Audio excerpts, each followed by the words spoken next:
আমগোটা sir ভাঙ্গুক, কিন্তু sir একদিন তো সময় দেয় স্যার, মাল বাইর করে না মানুষ।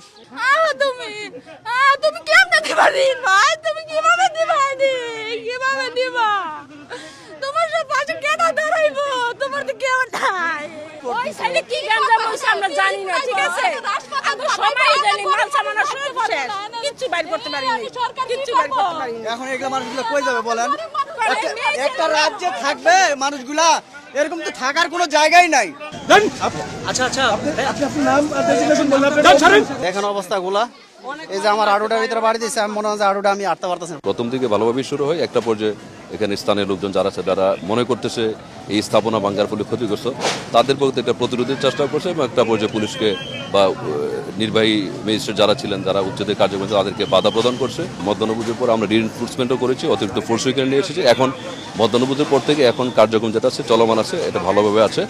আর যেই কয়জন সদস্য আমাদের আহত হয়েছে তাদের চিকিৎসার আমরা ব্যবস্থা করছি।